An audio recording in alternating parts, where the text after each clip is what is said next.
With 2 levels down and 3 to go, my monsters and I had taken our foothold in the world of nightmares that was Zenith. Deciding what action to take next was more tense and difficult than ever before.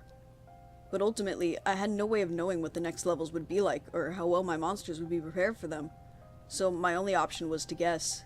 I tried to interpret what the icons of the next levels ahead of me were. The last level before the boss battles was obviously representing some type of volcanic area, with lava and open flames. The middle icon I still didn't get, except that it looked fleshy and vaguely like an organ of some kind. Oddly oversized as well. The one I was nearest to, and about to enter next, looked like thorny vines covering a puddle of blood. I guess this would be the level with blood rivers, like the chase level of Dementia. As such, I went with Angerus, because due to his rolling move, he would have the fastest speed while submerged. The level which I called Blood Lake looked like I expected. Rivers of blood accompanied by thorn-covered vines, which were scattered along the sides of the ground. The music was rather faint, but I could hear a distinct drum beat, and a few other instruments. A lot of echoes, and sometimes it sounded like someone was hitting a drum underwater. I was disappointed to see that Angerus was shrunk just as Godzilla and Mothra had been. Apparently all the Zenith levels would be like this. I felt less secure with my giant monsters no longer so giant. I walked along without interruption for only a minute, until my path reached a dead end. There was a massive gap between the ground I was walking on and the ground to the right of the screen. I would have swam across it and continued walking to the right, but due to the huge mass of brambles in the way, there was nowhere to go. 2 creatures with gliding membranes on their arms and lamprey-like mouths were perched on outstretched vines and screeching at me, much like a crow does to an invader of its territory. Another unnerving display of possible sentience by the creatures of this game. If it's even accurate to refer to them as being of the game, that is. I descended into the blood, slowly sinking to the floor. Aquatic enemies were everywhere, and they were hard to avoid. The black shark in particular was very aggressive and hard to deal with, but thankfully I only encountered one. As the scene became more and more crowded, I swam up to the surface to find that it was littered with floating corpses. Creepy, but at least they're not a threat. Or so I thought. Until they all sprang to life and leaped on me. They were trying to pull me under, and they were draining my health as they did it. They all attacked as a group, and when I got one off me, another would jump on me from behind. I had to curl up into a ball and roll for them to loosen their grip, and when they did, I quickly retreated. It wasn't long before I had reached another land path. A note regarding the brambles. You can stand on them, but it causes pain, and you can also destroy some of the vines, but only the thinner ones. I had to destroy multiple vines as well as dealing with more enemies. I was interrupted by a screen. The screen was only up for about 30 seconds. Then when I went back to the level, I was facing another dead end, and a pregnant humanoid creature being hanged from the top right of the screen by a spine or umbilical cord. Instantly, the creature's belly was split open from the inside, and as the lower part of its body was ripped apart and fell into the river below, the Blood Lake's boss was revealed. It came flying towards me, making a shrill, hacking scream. I was forced to move back. The bat was a highly mobile boss, fast and difficult to hit. As I moved back along the ground, the monster opened its mouth and shot out a barrage of needles. I jumped over them and managed to give it a blow to the head, and it started flying out of my reach. As the bat was flying, it shot a stream of fire from its eye sockets and started trying to hit me with the flames. I rolled along the ground, which drained my power, but put us at equal speed. The cycle repeated about 3 times until the monster was defeated. With most of my health drained, I went back to the edge of the level, and the large bramble vine blocking the exit was now gone. Now, only 2 levels left to go. Who to send this time?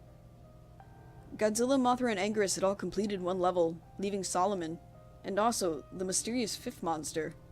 I tried again to access it, but no luck. I chose to use Godzilla again for the next level, and Solomon for the final one. The second to last level was what I refer to as the organic level, which was the most visually unpleasant of them all.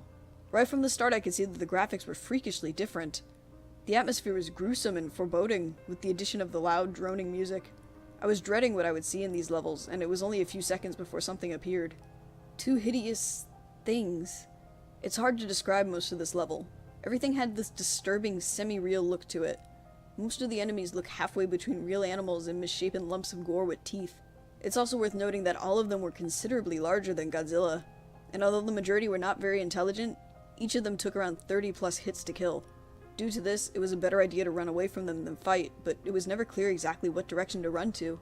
While most levels involve going to the right to get to the exit, the path of this level was primarily going down, by walking to the edge of one platform and jumping down to a lower one. There was no way to make sure you were going the right way, nor any apparent means of getting back up to the higher platforms if necessary. Also, certain enemies acted as if they were aware you had to jump down and would stand at the edge of a lower platform, waiting for you. When this happened, I would have to walk back and wait until the monster would leave. As I went on, I came across platforms stacked above each other with little space in between, looking like a maze.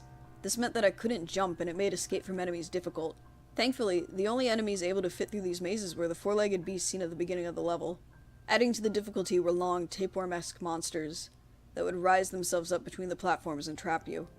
The only attack they responded to was the heat beam, which would cause them to shrink back down. But this was costing even more power, and I couldn't afford to do without the heat beam for long. While trying to avoid the abominations that dwell in this level, I found out that if you stand idle in one place for too long, the ground tries to absorb your monster. I think it was about 4 minutes before the end that this level was making me physically sick. The tension was getting to me, and having to take in all these disgusting sights made me want to puke. I nearly did pause the game and look for a bag, but I was able to hold it together. I also found a trick at the end of the level that was too late to do me any real good. If two different species of a monster happened to run into each other face to face, they would fight each other and leave me alone. I didn't intentionally cause this, it just happened. Finally, at the end, it was time for another boss fight. It was certainly ugly, but not quite as horrific as I feared it would be. But more important than dealing with its appearance was defeating it, and since I had less than half my health bar to start with, there was no room for errors. It was attached to the floor when I first saw it, but after 10 hits it detached from the floor and began floating. It moved fast, and unlike the Blood Lakes boss, he wasn't impeded by any sort of gravity. It was even able to fly through the ground without any collision effect. It used this to its advantage and would float beneath the ground and spring up randomly to bite at you. But it stopped doing this after a few well-aimed kicks to the face. The pink area on its upper jaw was a weak point. Too many hits there would cause it to spasm uncontrollably. The new strategy was to rapidly float up and down while moving back and forth across the stage, trying to constantly keep its jaws aimed towards me. Health was getting critical at this point, and I spammed the heat beam, from which it had no defense. In the last stretch of the battle, the monster had lost its mind, rapidly rushing back and forth and gnashing its jaws. I had to duck under it, and then strike when its back was turned. 20 more hits, and it was destroyed. One last level to go.